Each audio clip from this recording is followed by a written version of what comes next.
Assalamualaikum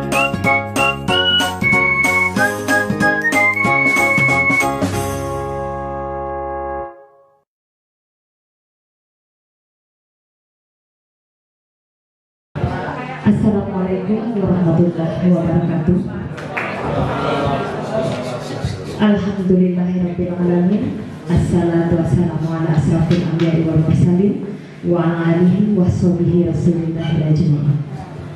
Yang terhormat Ibu Kepala SMK PP Negeri 3 Kerinci, yang kami hormati Bapak Ibu Wakil Kepala SMK SPP Negeri 3 Kerinci, yang kami hormati Bapak-bapak, Ibu-ibu, staf tata usaha SMK PP Negeri 3 Kerinci yang berbahagia.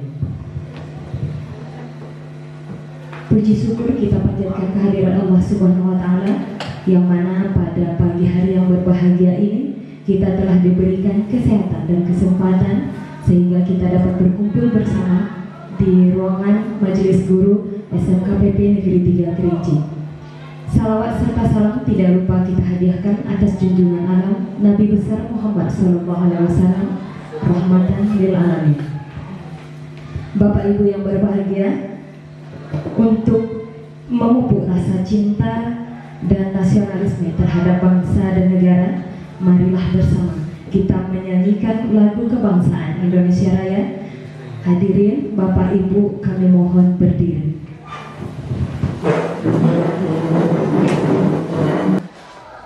Hiduplah Indonesia Raya. Indonesia tanah airku, tanah tumpah darahku. Di sanalah aku berdiri, jadi pandu ibuku. Indonesia kebangsaanku, bangsa dan tanah airku. Marilah kita berseru, Indonesia bersatu. Hiduplah tanahku, hiduplah negeriku, bangsaku, rakyatku semuanya.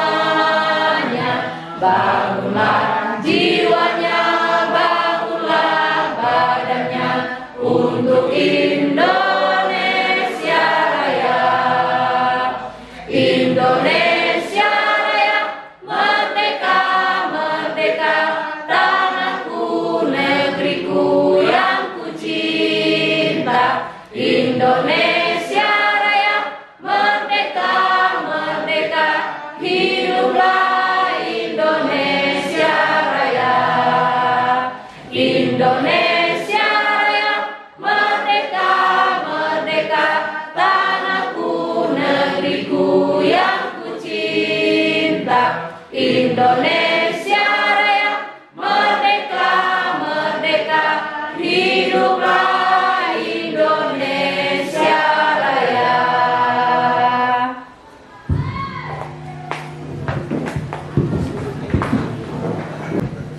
Bapak Ibu yang berbahagia, untuk kelancaran acara kita pada pagi hari ini, marilah sejenak kita membacakan doa kepada Allah Subhanahu wa taala.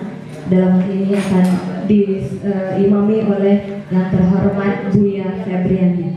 Kami silakan. Alhamdulillahirabbil alamin. Hamdan na'imin, hamdan yuwafi ni'amahu wa yukafi'u mazida. Rabbana zalamna anfusana wa illam taghfir lana wa tarhamna lanakunanna minal khasirin. Allahumma inna nas'aluka ridhaka wal jannah wa na'udzubika min sakhatika wan nar. Rabbana atina fid dunya hasanah wa fil akhirati hasanatan wa qina adzaban nar. Subhanallah, subhana rabbika rabbil izzati amma yasifun. Wassalamun alal mursalin walhamdulillahi rabbil alamin. Assalamualaikum warahmatullahi wabarakatuh.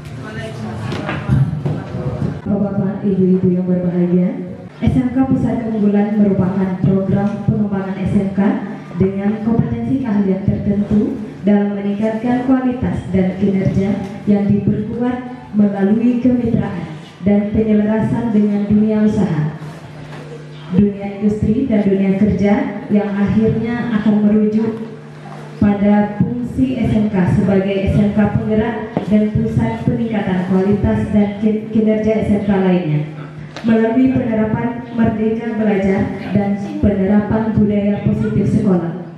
Dalam hal ini kita akan memaparkan deskripsi tentang SMK Pusat Keunggulan dan kemudian dilanjutkan dengan profil pendidikan Ki Hajar Dewantara, dan setelah itu dilanjutkan dengan penerapan budaya positif sekolah yang nantinya akan disampaikan oleh yang terhormat Ibu Kepala SMK PP Negeri 3 Kerinci, dan kemudian dilanjutkan dengan calon guru penggerak Ibu Irawati dan Pak Zulkifli SST.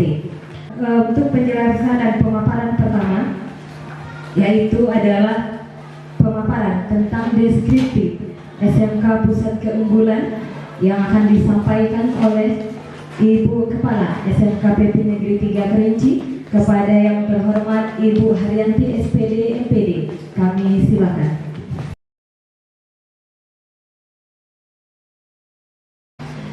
Bismillahirrahmanirrahim. Assalamualaikum warahmatullahi wabarakatuh.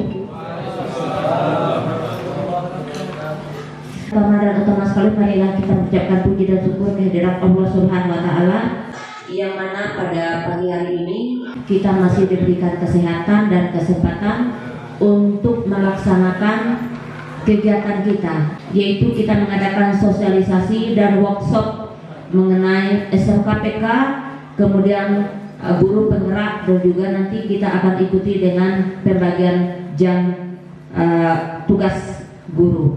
Jadi di sini kita tidak bisa melihat saja. Jadi kita harus berkontribusi, betul-betul berkontribusi di sini Bapak dan Ibu-ibu. Harus bekerja. Mereka terbuka. Oh, seperti ini pembelajaran, seperti ini pembuatan RPP. Nah, itu memotivasi. Nah, mudah-mudahan dengan 3 orang guru penggerak kita ini menggerakkan daripada Bapak dan Ibu-ibu yang belum bergerak untuk bergerak, merubah mindset kita menjadi yang lebih maju lagi. Mohon maaf, saya diri dengan wabillahi taufiq wal hidayah. Wassalamualaikum warahmatullahi wabarakatuh. Bapak Ibu yang berbahagia, baiklah kita lanjutkan. Sebelum kita mulai, perlu saya sampaikan bahwa nanti kita ada sesi tanya jawab, baik itu mengenai SMKPK, baik itu masalah filosofi pendidikan Ki Hajar Dewantara dan budaya positif. Jadi seperti yang kita ketahui Bapak Ibu, bahwa pendidikan itu sebenarnya menuntun segala kodrat yang ada pada anak hingga mereka dapat mencapai keselamatan setinggi-tingginya, baik itu sebagai manusia maupun sebagai anggota masyarakat.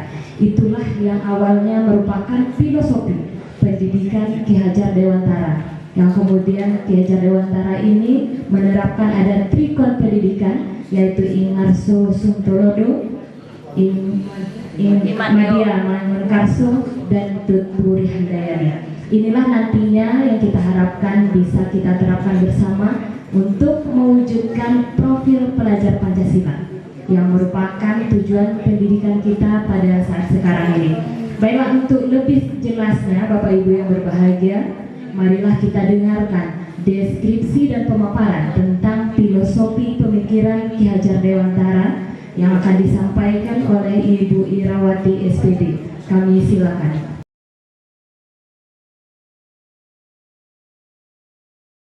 A'udzubillahiminasyaitonirrajim. Bismillahirrahmanirrahim. Assalamualaikum warahmatullahi wabarakatuh. Salam dan bahagia. Bapak Ibu yang saya hormati, pada kesempatan ini perlu kami sampaikan bahwa kami bertiga di depan bukan bermaksud untuk menggurui atau mengajari. Lebih tepatnya di sini kita saling berbagi, mungkin berbagi ilmu atau berbagi pengalaman. Sebelum saya memaparkan materi tentang filosofi Ki Hajar Dewantara, sedikit saya gambarkan saya paparkan tentang gambaran saya selama ini tentang murid atau tentang pembelajaran di kelas. Ini mungkin bisa jadi ini sama dengan Bapak Ibu, atau bisa jadi saya berharap Bapak Ibu beda dengan saya. Karena mungkin saja pemikiran saya ini salah. Yang pertama, apa yang saya percaya tentang murid dan pembelajaran di kelas? Saya menganggap bahwa selama ini siswa adalah objek. Selama ini saya menjadikan murid saya hanya sebagai objek yang akan menerima ilmu dari saya. Saya ingin membuat mereka dari tidak tahu menjadi tahu. Itu selama ini. Yang kedua, saya menuntut siswa saya untuk bisa menguasai semua bidang ilmu sesuai dengan kurikulum dan capaian nilai yang sudah terstandarisasi selama ini. Kita sudah buat KKM, kita menuntut anak-anak mencapai KKM tersebut. Kemudian gambaran saya tentang siswa adalah kertas kosong. Siswa diibaratkan kertas putih kosong yang dapat kita warnai, kita bentuk, kita gambar apa saja sesuai keinginan kita. Kita menginginkan anak murid, karena kita menginginkan menggambarkan anak menjadi A, ya jadi A gitu, karena mereka hanyalah kertas kosong. Itu adalah yang selama ini yang berada di dalam pikiran saya. Saya harap Bapak tidak seperti itu, Bapak Ibu. Kemudian saya selalu memberi hukuman. Menurut saya salah satu bentuk pembelajaran adalah dengan cara menghukum. Menghukum dapat memberikan efek jera kepada siswa agar tidak mengulangi kesalahan lagi. Kekuatan saya adalah dengan cara menghukum, salah satunya. Kemudian yang terakhir, ada perbedaan status sosial antara guru dan siswa. Ada batas-batas yang tidak boleh dilanggar antara siswa ke guru. Nah, itu adalah pandangan saya tentang pembelajaran dan tentang murid saya selama ini. Setelah saya mempelajari tentang filosofi Ki Hajar Dewantara, perlahan-lahan gambaran saya, pemikiran saya tentang murid dan pembelajaran mulai saya rubah. Yang awalnya saya mulai menganggap siswa adalah objek, tidak lagi. Saya tidak lagi menuntut, tetapi lebih ke menuntut. Berusaha. Saya tidak mengatakan saya sudah berubah. Saya berusaha untuk merubah paradigma yang sudah boleh katakan budaya dalam diri saya, begitu yang saya sebutkan tadi. Baik Bapak Ibu, filosofi pendidikan Ki Hajar Dewantara. Menurut Ki Hajar Dewantara, pendidikan adalah tempat persembahyan benih-benih kebudayaan dalam masyarakat. Jadi budaya yang ada dalam masyarakat bisa dibentuk melalui pendidikan. Pendidikan tidak saja di sekolah, tetapi bisa juga di rumah, karena semua tempat bisa menjadi sekolah. Kemudian tujuan pendidikan yaitu seperti yang disampaikan oleh Ibu Moderator, bahwa menuntun segala kodrat yang ada pada anak-anak agar mereka dapat mencapai keselamatan dan kebahagiaan yang setinggi-tingginya, baik sebagai manusia maupun sebagai anggota masyarakat. Manusia mempunyai dua kodrat, dan juga anak-anak memiliki kodrat alam dan kodrat alam. Kodrat alam itu kodrat yang sudah ada sejak dia lahir, seperti bakat. Bakat anak tidak bisa kita rubah, tapi bisa kita tuntun. Dan kodrat zaman. Yang maksud dengan kodrat zaman adalah kemampuan anak mengikuti perkembangan zaman. Nah, kita harus menuntun anak ke sana supaya dia tidak kehilangan arah. Jadi kita menuntun yang samar-samar pada anak supaya dipertebal dan tajam lagi. Dia punya bakat, kita tuntun supaya lebih kuat. Dia punya kemampuan untuk berkembang dengan zaman, kita arahkan supaya dia tidak salah arah. Pendidikan yang baik adalah pendidikan yang berpihak pada anak. Dalam proses menuntut, anak diberi kebebasan. Namun pendidik sebagai pamong dalam memberi tuntunan dan arahan agar anak tidak kehilangan arah dan membahayakan dirinya. Seorang pamong dapat memberikan tuntunan agar anak dapat menemukan kemerdekaannya dalam belajar. Dalam hal menuntut kita harus menguasai apa yang disebut dengan trilogi pendidikan Ki Hajar Dewantara yang saya yakin sudah kita kenal semua, yaitu I Ngarso Sungtulodo, I Madyo Mangunkarso, dan Tupluri Handayani. I Ngarso Sungtulodo, apabila kita berada di depan, maka kita harus memberi teladan. Teladan dalam arti di sini baik perlakuan, baik perilaku, tata berpakaian maupun tata bicara. Kemudian I Madyo Mangunkarso, apabila kita berada di tengah, kita harus membangun semangat siswa. Jangan mematahkan semangat siswa. Selambat apapun anak itu maju, yang penting kita dukung. Dari tengah kita harus memberi semangat kepada anak-anak. Jangan dijatuhkan terus anak-anaknya. Jadi mereka tidak lagi merasa bahagia dan tidak lagi merasa merdeka di dalam belajar. Yang ada mereka akan merasa tertekan. Gitu. Kemudian yang ketiga, Tupluri Handayani yang sudah menjadi logo di Kemdikbud, yaitu apabila di belakang kita memberi dorongan atau kekuatan. Jadi saat mereka lemah, kitalah memberi kembali dorongan kepada anak-anak, memberi partisipasi kepada anak-anak. Ki Hajar Dewantara mengibaratkan bahwa dalam pendidikan Among itu, sistem Among atau Pamong, guru itu diibaratkan seorang petani. Siswa adalah benih dan sekolah adalah lahan. Benih dapat tumbuh dengan baik karena adanya perhatian dan perawatan yang baik dari petani. Sementara lahan hanya berfungsi sebagai salah satu wadah bagi petani untuk memberi perhatian dan perawatan bagi benih agar bisa tumbuh optimal. Jadi kita ingatkan kembali bahwa anak bukan tabula rasa. Anak bukan kertas kosong yang bisa kita gambar sesuai dengan orang dewasa. Karena anak memiliki kodrat alam tadi yang sudah ada sejak dia lahir. Jadi bukan kertas kosong. Anak lahir dengan kekuatan kodrat yang masih samar-samar. Tujuan pendidikan, ada tujuan kita sebagai guru adalah menuntun anak untuk menebangkan kembali garis samar-samar tersebut agar dapat memperbaiki lakunya untuk menjadi manusia seutuhnya. Karena yang paling penting pendidikan adalah membentuk budi pekerti. Budi pekerti atau watak atau karakter merupakan perpaduan antara gerak pikiran, perasaan, dan kehendak atau kemauan sehingga menimbulkan tenaga. Namun peran guru di sekolah tidak dapat digantikan oleh peran keluarga, karena keluarga adalah sekolah pertama bagi anak.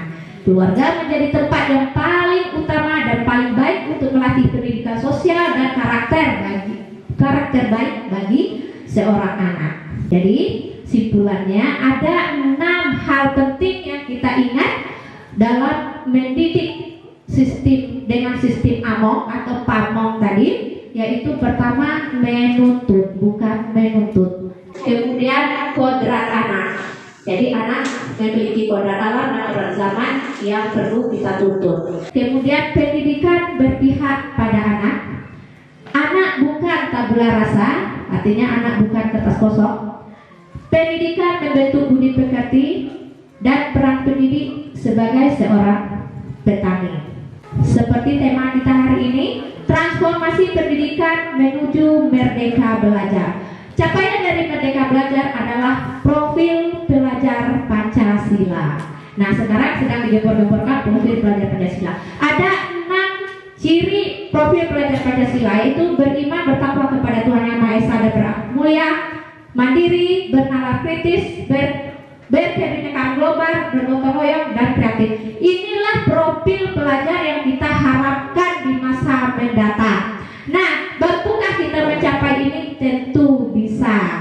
Tentu bisa kita mencapai ke 6 profil pelajar Pancasila ini dengan dimulai dari diri kita sebagai guru. Kita ingin anak mandiri, maka gurunya mandiri dulu. Ingin anak kreatif, maka kreatiflah gurunya dulu. Jadi keenam profil Pancasila itu dimulai dari guru, karena mau tidak mau guru dianggap seorang yang gugu dan ditiru atau sebagai seorang teladan begitu.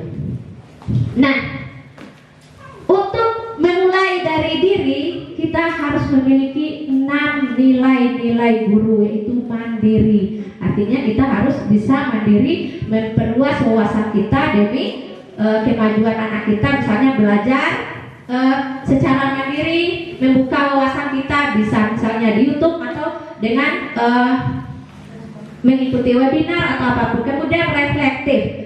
Reflektif itu kita mampu menganalisis apa yang telah kita lakukan dan apa yang akan kita perbaiki ke depannya. Di dalam pembelajaran sekarang juga sudah dituntut membuat jurnal refleksi, Bapak Ibu.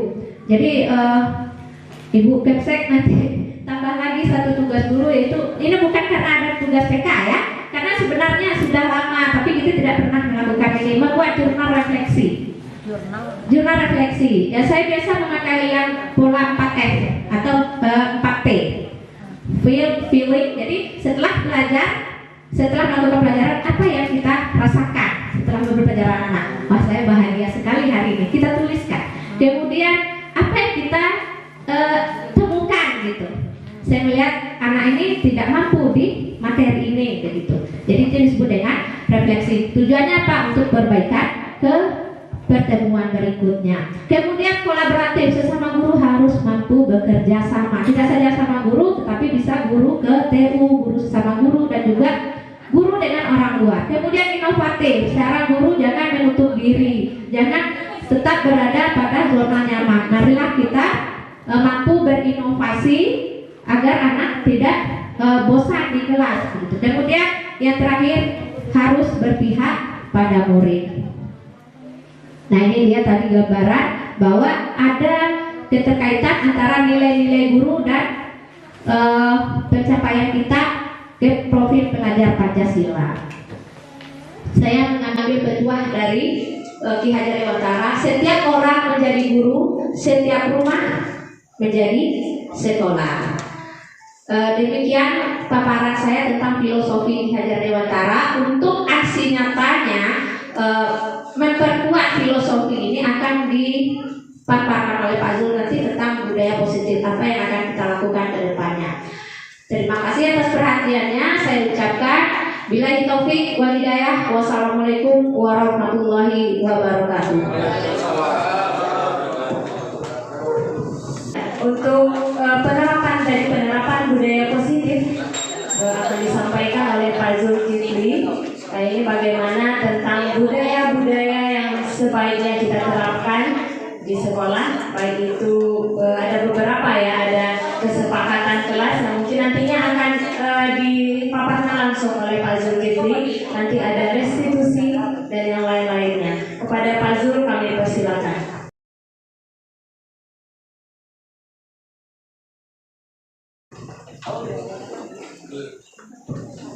Baik, assalamualaikum warahmatullahi wabarakatuh. Baik, kita santai saja.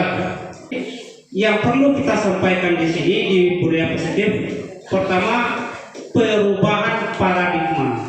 Yang kedua konsep disiplin positif dan motivasi. Yang ketiga keyakinan kelas. Yang keempat itu pemenuhan kebutuhan dasar peserta didik. Yang kelima posisi kontrol. Yang keenam segitiga restitusi. Jadi perubahan paradigma pada budaya positif ini yang diharapkan itu terjadinya perubahan paradigma dari stimulus respon menjadi teori kontrol. Yang disampaikan oleh Bu Ira tadi bahwa kita sudah melakukan beberapa hal namun belum tertata. Sekarang kami sesama calon guru penggerak dituntut untuk melakukan keyakinan kelas. Dengan keyakinan kelas kita harapkan memperkuat tata tertib sekolah, tata tertib siswa, dan peraturan akademik. Yang ke-6 itu segitiga restitusi. Jadi segitiga restitusi ini suatu tindakan yang menerapkan restitusi dalam membimbing murid disiplin positif agar menjadi murid yang merdeka. Jadi harapan kita siswa memang betul-betul disiplin. Dengan kondisi yang disiplin tercipta lingkungan belajar yang kondusif dan hasil belajar sesuai yang kita harapkan. Saya rasa demikian pada kesempatan kali ini pada materi budaya positif. Sementara bila itu budaya. Wassalamualaikum warahmatullahi wabarakatuh.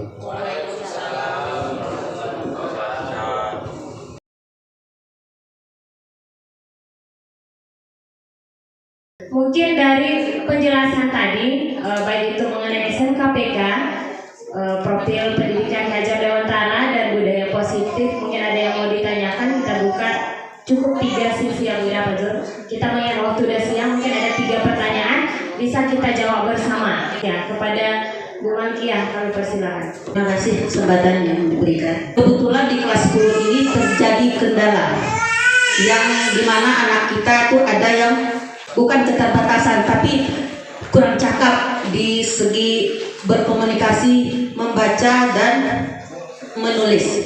Nah, jadi bagaimana kita menggerakkan dan bagaimana kita mensiasati anak tersebut ini supaya bisa belajar dengan normal sama seperti siswa-siswa sekalian. Demikian. Wabillahi taufiq wal hidayah. Assalamualaikum warahmatullahi wabarakatuh. Baik, untuk sesi ini kita tampung dulu 3 pertanyaan. Ya, Buya Z, kami persilakan. Bismillahirrahmanirrahim. Assalamualaikum warahmatullahi wabarakatuh. Terima kasih atas waktu dan kesempatan yang diberikan. Jadi dalam hal ini yang jadi pikiran pribadi kita mungkin ketika kodrat itu kan alaminya kita, tetapi ketika paradigma itu kita terapkan, apakah hal itu terjadi benturan karena tidak sesuai dengan watak sifat dari siswa itu sendiri? Bagaimana kita menyikapi penerapan hal tersebut? Walaupun mungkin sisi lain kita menerapkan budaya positif, oke mungkin, tapi dalam konteks artian luas. Jadi mohon dijelaskan biar mudah kita pahami dan kita mengerti. Barangkali itu yang dapat kita tanyakan. Terima kasih. Assalamualaikum warahmatullahi wabarakatuh. Satu lagi kalau ada yang ingin bertanya. Kalau tidak ada berarti kita cukupkan 2 pertanyaan aja, Pak Wira. Ya. Baik, pertanyaan pertama dari Bu. Baiklah, tadi pertanyaan kita langsung saja.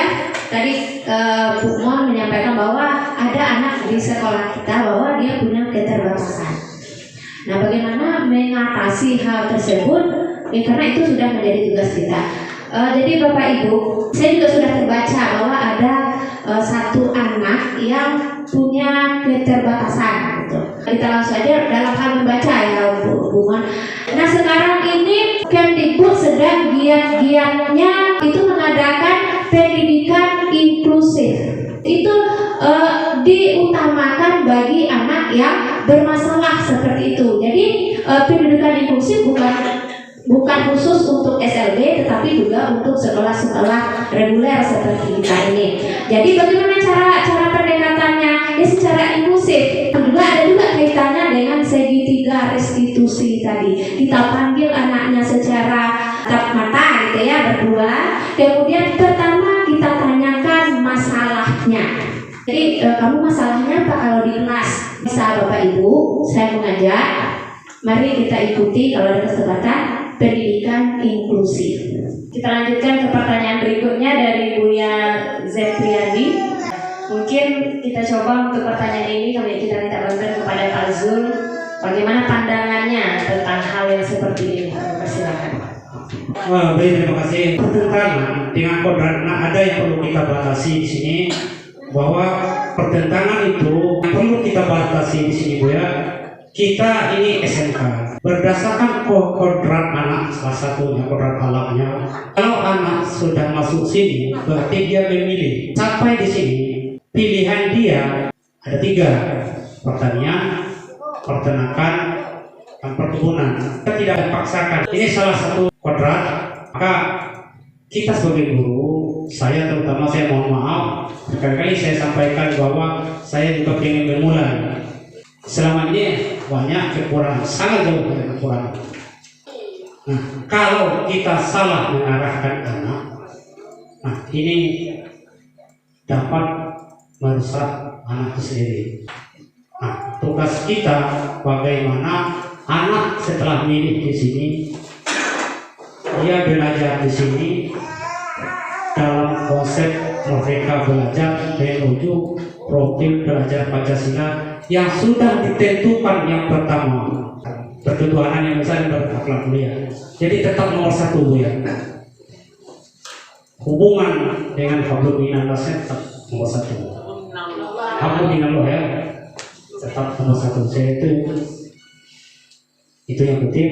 Jadi sekali lagi saya rasa Bu ya,